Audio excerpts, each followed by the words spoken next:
Good morning student. ये video मैं उन स्टूडेंट्स के लिए बना रहा हूं those who are planning for MBA. अपन इसमें क्या क्या डिस्कस करेंगे, एमबीए विद इंटर्नशिप बहुत इंपॉर्टेंट है जिसको अपन डिस्कस करने वाले हैं। अबाउट मोर एजुकेशन, मैं एमबीए का क्लासेस लेता हूं, पढ़ाता हूं बच्चों को, तो उसके ऊपर डिस्कस करेंगे।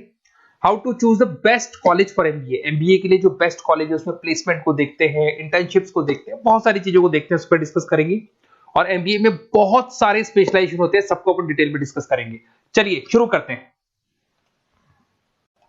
एमबीए विद इंटर्नशिप को अपन डिस्कस करते हैं, बहुत इंपॉर्टेंट है। अगर आपको अच्छा प्लेसमेंट चाहिए, अच्छा पैकेज चाहिए, अच्छा जॉब चाहिए, तो इंटर्नशिप करना बहुत ज्यादा जरूरी है। अगर अपन देखें तो कुछ कॉलेजेस ऐसे हैं जो स्टार्टिंग के 3 मंथ्स में इंटर्नशिप दे देते हैं, कुछ 6 मंथ्स पे देते हैं, और कुछ ऐसे कॉलेज मिलेंगे जो 1 ईयर के अंदर तो दे ही देते हैं। तो जो सेकेंड ईयर आपका निकलता है उसमें इंटर्नशिप साथ में चालू हो जाती है। इंटर्नशिप के जो 3 मंथ वाले कॉलेज हैं उनका टाइमिंग रहता है 7 to 11। 7 to 11 वो आप लोग को कॉलेज में रखेंगे, और 12 to 7 के लिए वो आपको जॉब के लिए भेजेंगे। और जो भी आप वहां से अर्न करोगे, क्योंकि ये पेड इंटर्नशिप होती है, उससे आप कॉलेज का फीस भरेंगे। बेसिकली जो मिडिल क्लास स्टूडेंट्स होते हैं, जो फाइनेंशियली वीक होते हैं, वो अपनी फीस खुद ही भरते हैं, और वो करना भी चाहिए। इससे एक्सपीरियंस भी होता है, कॉन्फिडेंस भी आता है, आगे प्लेसमेंट में भी अच्छा हेल्प मिलता है। पहले 3 महीने में कॉलेज आपको ग्रूमिंग करेगा, आपका जितना भी इंग्लिश कम्युनिकेशन है, ड्रेसअप सेंस है, आपका वे ऑफ टॉकिंग है, इन सबको चेंज करेगा। चेंज करके वो आपकी जॉब लगवा देता है। अब साथ के साथ यहाँ पर अगर देखें 3 से 4 लाख के आसपास का कॉलेज फीस पड़ता है, और आपका जो पैकेज है वो 5, 5.5, 6 लाख का कॉलेज लगवा देता है। अगर मान लो आपने आईसीआईसीआई बैंक ज्वाइन किया, 15 से 20,000 स्टार्टिंग में एज अ इंटर्नशिप अकाउंट मिल गया, 1.5 साल तक आपने वहां पे जॉब किया, जो भी आपने कमाया उससे आपने कॉलेज का फीस भी भर दिया, और जैसे ही आपका एमबीए कंप्लीट हुआ, एचडीएफसी बैंक आपके कॉलेज में आती है, तो आप बाकायदा कॉन्फिडेंस से बोलेंगे सर मैंने आईसीआईसीआई बैंक पे 1.5 साल निकाला है इंटर्नशिप के अंदर, और ये मैंने वर्क्स किए थे। तो because of that experience HDFC bank आपको 40-50,000 पे आराम से ले लेगा। ये चीज मैं समझाने की कोशिश कर रहा हूं। तो इंटर्नशिप की बहुत ज्यादा वैल्यू है। विदाउट इंटर्नशिप ये मान के चलो आगे प्लेसमेंट में दिक्कत आता है, क्योंकि आपका एक्सपीरियंस नहीं होगा तो प्लेसमेंट नहीं होगा। उसके अलावा थोड़ा सा मैं मेरे बारे में बताता हूँ। मैं क्लासेस लेता हूँ और एमबीए पढ़ा रहा हूँ 2006 से। मेरे को 15 से 20 साल का एक्सपीरियंस है, तो कहीं ना कहीं मेरे को बहुत अच्छे से पता है जॉब लगेगी नहीं लगेगी, क्या प्रॉब्लम्स आती है। मेरा ऑफलाइन क्लासेस भी चलते हैं, बाद में ऑनलाइन ऑफलाइन रिकॉर्डेड तीनों मोड पे क्लासेस चलते हैं। और अगर मान लो आपको बेस्ट कॉलेज देखना हो, वैसे तो भी आप इसके आगे कंटिन्यू करेंगे वीडियो को, जिसके अंदर आपको बेस्ट कॉलेज कैसे चूज करना है वो भी मिलेगा, स्पेशलाइजेशन भी मिलेंगे। पर अगर फिर भी आपको बेस्ट कॉलेज चूज करना है तो ये मेरा नंबर है, इस पर आप कॉल कर सकते हैं। और 90% चांस पे अगर मैं बिजी हूँ तो आप मेरे को व्हाट्सअप डाल दो, मैं आपको जैसे ही फ्री होता हूँ मैं आपको कॉल कर लूंगा। उसमें आपका नेम, नंबर, सिटी, कहाँ से बिलोंग करते हो, कौन सा कोर्स करना है, और एमबीए आपको कहाँ से करना है, ये सारी चीज डाल देंगे तो मैं आपसे बात कर लूंगा। Okay, best of luck. MBA का बेस्ट कॉलेज आप सर्च कर रहे हैं, कौन से पॉइंट है जिसको अपन डिस्कस करने वाले हैं, जिससे कि आपको बेस्ट से बेस्ट कॉलेज आपको मिल सके जिसमें आपको एमबीए का एडमिशन लेना है। देखिए इसमें बहुत सारी चीजें मिलेगी आपको, लोकेशन है, एलुमनाई मीटिंग है, पैकेजेस है, आरओआई है, एक एक करके अपन स्टेप बाय स्टेप डिस्कस करते हैं। सबसे पहले आपका आता है प्लेसमेंट रिकॉर्ड। सबसे इंपॉर्टेंट ये है, आप एमबीए कर रहे हैं, ये आपका लास्ट स्टडीज है, इसके बाद बच्चा क्या करता है, कहीं ना कहीं प्लेस होता है, तो वो अपना जॉब को सिक्योर करने के लिए ऐसा कॉलेज ढूंढेगा जहां पे 100% प्लेसमेंट उसको मिले। उसमें वो सबसे पहले कॉलेज में एवरेज और मीडियम प्लेसमेंट दिखेगा कि एवरेज प्लेसमेंट कॉलेज का क्या जाता है, ठीक है, कौन कौन से टॉप रिक्रूटेड कंपनीज आती है इसके अंदर, इंटर्नशिप अपॉर्चुनिटीज कितनी उसको इंटर्नशिप मिल रही है पूरे साल के अंदर, एलुमनाई फीडबैक, जो आपके ऑलरेडी पास आउट बच्चे हैं जो अलग अलग कंपनीज में काम कर रहे हैं उनका फीडबैक क्या है, प्लेसमेंट सपोर्ट क्या है। तो इसको जरूर देखना है, सबसे इंपॉर्टेंट है, because you are doing MBA, MBA के बाद आपकी जॉब लगनी है, तो अभी पहले ये चीज कंसिडर करनी पड़ेगी आपको। नेक्स्ट है आपका आरओआई, रिटर्न ऑन इन्वेस्टमेंट। अरे भाई आप जितना फीस दे रहे हो वो फीस आप कितने सालों में वापस निकालोगे। अगर आपने 10 लाख रुपए फीस दिया है, या 5 लाख रुपए फीस दिया है, या 2 लाख फीस दिया है, जो भी आपने फीस दी है, और जो भी पैकेज आपको मिलने वाला है उस पैकेज से कितना टाइम लगेगा उस फीस को निकालने में, इसको बोलते हैं रिटर्न ऑन इन्वेस्टमेंट।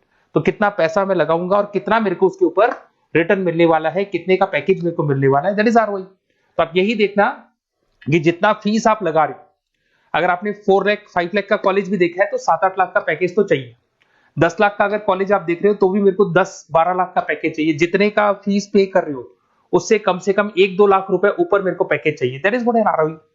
अगर मैं बात करता हूं इंफ्रास्ट्रक्चर एंड फैसिलिटी, बहुत इंपॉर्टेंट है।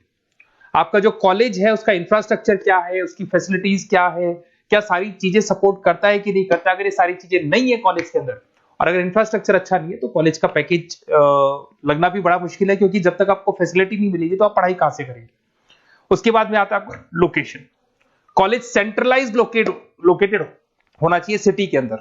तो आपका जिस सिटी में आप एडमिशन ले रहे हो वहां पे सेंट्रलाइज्ड लोकेटेड होना चाहिए कॉलेज, जिससे कि आपको जिस कंपनी में इंटर्नशिप करने के लिए जाने वो कंपनी आपके लिए अप्रोचेबल हो। अगर वो अप्रोचेबल कंपनी नहीं होगी तो कोई मतलब ही नहीं है, मान के चलो, क्योंकि इंटर्नशिप आपको हाफ डे आप इंटर्नशिप पर रहेंगे तो अप्रोचेबल लोकेशन होना चाहिए आपका। उसके बाद आता है एलुमनाई नेटवर्क। ये कॉलेज आज से नहीं चल रहा है, 10 साल 15 साल से कॉलेज चल रहा है। तो 15 सालों में जितने बच्चों को उन्होंने प्लेस किया वो एक बड़ा नेटवर्क बन जाता है। उस नेटवर्क के थ्रू आपको जॉब मिलने में बड़ा सपोर्ट मिलता है, क्योंकि जो बच्चा अभी फ्रेशर निकल के आ रहे हैं और जो 15 साल पहले का स्टूडेंट है वो उसको कहीं ना कहीं क्या कर सकता है, प्लेस कर सकता है। तो इन चीजों के बारे में डिस्कस करते हैं। एमबीए के स्पेशलाइजेशन को डिस्कस करते हैं। सबसे पहला फाइनेंस है। अगर मैं फाइनेंस की बात करूं तो यहाँ पे इन्वेस्टमेंट बैंकर बन सकते हैं आप। स्टॉक मार्केट कंपनीज में आपका जॉब लग सकता है। बैंक्स तो सारे मिलेंगे जहां पे आपकी जॉब लग सकती है। पूरा फाइनेंशियल रिलेटेड वर्क आप सीखते हैं। एवरेज पैकेज ये मान के चलो 6 से 10 लाख तक जाते हैं, और जैसे जैसे आपका एक्सपीरियंस होगा पैकेज 15 से 20 लाख तक जाता है। ये कॉमन है सबके लिए। आईसीआईसीआई बैंक हो गया, एचडीएफसी बैंक हो गया, यहाँ आपका जॉब लग सकता है। Investment firms which is like Motilal Oswal है, कोटक महिंद्रा, यहाँ पे आपका जॉब लग सकता है। सेकंड आता है आपका मार्केटिंग। पैकेज सबका कॉमन है, वही 6 लाख से लेकर 10 लाख तक जाएगा स्टार्टिंग में, और धीरे धीरे आपका एक्सपीरियंस के अकॉर्डिंग बढ़ जाएगा। अगर मैं मार्केटिंग की बात करता हूं तो यहां पर एन नंबर ऑफ जॉब्स आपके पास अवेलेबल है। कोई भी ऐसी कंपनी नहीं जो अपना प्रोडक्ट सेल नहीं करती है। अगर फाइनेंस कंपनी होगी तो कहीं ना कहीं इंश्योरेंस म्यूचुअल फंड बेचती भी दिखाई देगी। अगर वो प्रोडक्ट रिलेटेड कंपनी है, 4 व्हीलर 2 व्हीलर, जो भी प्रोडक्ट आप बेचते हो, मोबाइल फोन से, सबके अंदर मार्केटिंग का वर्क होता है।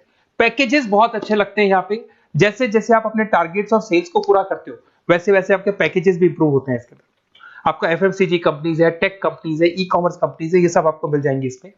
अगर मैं एचआर की बात करता हूं तो एचआर जो ऐसा स्पेशलाइजेशन है जो हर कंपनी के अंदर आपको मिलेगा, जहां पर जो भी इंप्लॉइज आपके काम कर रहे हैं उनका रिक्रूटमेंट करना है, उनका सिलेक्शन करना है, उनका ट्रेनिंग देना है, उनको एक पर्टिकुलर पैकेज आपको डिसाइड करना है, वो सारा का सारा काम एचआर का होता है। तो सारा ह्यूमन रिसोर्स से रिलेटेड वर्क होता है। इसमें एचआर एग्जीक्यूटिव, टैलेंट एक्विजिशन का जॉब लग सकता है आपका, और पैकेज वही कॉमन चल रहा है, आईटी कंसल्टेंट और इन सब कंपनीज में जॉब लग सकता है। अगर मैं ऑपरेशन मैनेजमेंट की बात करूं तो पूरा नाम होता है इसका operation and supply chain management. Raw material से फिनिश गुड्स बनाना है, उसको फिर आपको कस्टमर तक पहुंचाना है। इसका पूरा प्रोसेस किस में आता है, operation and supply chain management में आता है। इसके अंदर आपको लॉजिस्टिक मैनेजर बन सकते हैं, आप सप्लाई चेन मैनेजर बन सकते हैं। पैकेज कॉमन ही है सबका। अगर मैं लॉजिस्टिक की बात करता हूं उसमें आपको ब्लू डॉट मिल जाएगी, ई कॉमर्स में आपको फ्लिपकार्ट अमेज़न मिल जाएगा। इन सारी कंपनीज में आपका जॉब लग सकता है। अगर मैं बात करता हूं बिजनेस एनालिटिक, बहुत डिमांडिंग कोर्स है ये जो स्पेशलाइजेशन है, इसकी बहुत ज्यादा मार्केट में वैल्यू। बिजनेस एनालिटिक का मेन वर्क क्या होता है, वो कंपनी का पुराना डेटा को एनालिसिस करता है। एनालिसिस करके कंक्लूजन निकालता है कि कंपनी को कहां प्रॉब्लम थी और कंपनी को आगे क्या करना चाहिए। ये सीधा टॉप मैनेजमेंट से लिंक करता है और पूरे बिजनेस के डायरेक्शन को फॉलो करता है। पैकेजेस बहुत अच्छे लगते हैं इसके अंदर, और हर कंपनी में कहीं ना कहीं बिजनेस एनालिटिक की जरूरत पड़ती है। कंसल्टेंसी वर्क भी मिल जाता है इसमें। अगर मैं बात करता हूं आपका इंटरनेशनल बिजनेस का, अगर मैं आईबी की बात करूं तो आपका इंपोर्ट एक्सपोर्ट का बिजनेस है, आपका कहीं ना कहीं ग्लोबल लेवल पे बिजनेस चल रहा है, या फिर आप किसी ऐसी कंपनी में जॉब कर रहे हैं जो ग्लोबल लेवल पे वर्क कर रही है, तो वहां पर इंटरनेशनल बिजनेस का रिक्वायरमेंट रहता है। सारी कंपनी जो एमएनसीज है वहां पे जॉब लग सकता है आपका। एंटरप्रेन्योरशिप का मतलब आप अपना खुद का बिजनेस स्टार्ट करना चाहते हैं, स्टार्टअप करना चाहते हैं, तो वहां एंटरप्रेन्योरशिप आपको हेल्प करेगा। उसके बाद में हेल्थ केयर मैनेजमेंट की बात करें तो हॉस्पिटल मैनेजर बन सकते हैं आप, हेल्थ केयर कंसल्टेंट बन सकते हैं, मेडिकल प्रोजेक्ट मैनेजर बन सकते हैं। तो ये सारे ऑप्शंस आपको मिल जाएंगे। अगर मैं बात करता हूं इंफॉर्मेशन टेक्नोलॉजी, आईटी, अगर आईटी की बात करें तो आईटी मैनेजर बन सकते हैं। अगर मैं यहाँ पे देखो आईटी के अंदर आपको आईटी कंपनीज मिल जाएगी, इन्फोसिस है, टीसीएल है, विप्रो है, ये कंपनीज में आपका जॉब लग सकता है। पैकेजेस भाई एवरेज चल रहे हैं 6 से लेकर 10 लाख तक मान के चलो स्टार्टिंग में। अगर मैं रिटेल मैनेजमेंट की बात करता हूँ, store manager, category manager, retail operation manager, यहाँ पे आपकी जॉब लग सकती है। इसमें सारी की सारी आपको जितने भी रिटेल स्टोर्स की कंपनीज है वो मिल जाएंगी। डीमार्ट हो गया, उसके बाद बिग बाजार हो गया, यहाँ पे आपका जॉब लग सकता है। उसके बाद में आते हैं अपन हॉस्पिटलिटी मैनेजमेंट। अगर मैं हॉस्पिटलिटी मैनेजमेंट का बात करूं, आपका घूमने का बहुत शौक है, आपको होटल मैनेजर बन सकते हो, इवेंट मैनेजर बन सकते हो, टूरिज्म कंसल्टेंट बन सकते हो, तो ये सारी जॉब्स पे अवेलेबल रहती है। और यही पैकेज आपका 6 से लेकर 10 लाख तक का जाता है इसमें। इसके अंदर हॉस्पिटल के अंदर आपको हॉस्पिटलिटी मैनेजमेंट में ताज होटल, ओबराई में जॉब लग सकता है। ट्रेवलर्स के अंदर आपका थॉमस कुक के अंदर आपकी जॉब लग सकती है, इवेंट मैनेजर के अंदर आपकी जॉब लग सकती है। तो बहुत सारे ऑप्शंस आपको यहाँ पे अवेलेबल होंगे। उसके बाद में लास्ट है आपका रूरल मैनेजमेंट। बहुत से लोग हैं, जैसे एक कॉलेज है IIRM करके मिलेगा, इंस्टीट्यूट ऑफ रूरल मैनेजमेंट। तो रूरल मैनेजमेंट के अंदर आप रूरल डेवलपमेंट ऑफिसर बन सकते हो, माइक्रो फाइनेंस स्पेशलिस्ट बन सकते हो, जहां पे अपन छोटे छोटे फार्मर्स को लोन्स दिया करते हैं, वहां आपकी जॉब लग सकती है। इसके अंदर आपको एनजीओ कंपनीज मिल जाएंगी, इसमें बैंक्स मिल जाएगी, नाबार्ड है जो छोटे छोटे लोन्स देती है, एफएमसीजी कंपनीज है जो फार्मर से रॉ मटेरियल इकट्ठा करती है, जो एफएमसीजी कंपनीज होती है ना, जो फार्मर से रॉ मटेरियल लेके उसको फिर गुड्स में कन्वर्ट करती है, तो वो सारा का सारा आपको यहाँ पे मिल जाएगा। ये सारी स्पेशलाइजेशन है और अपन डिस्कस करते हैं।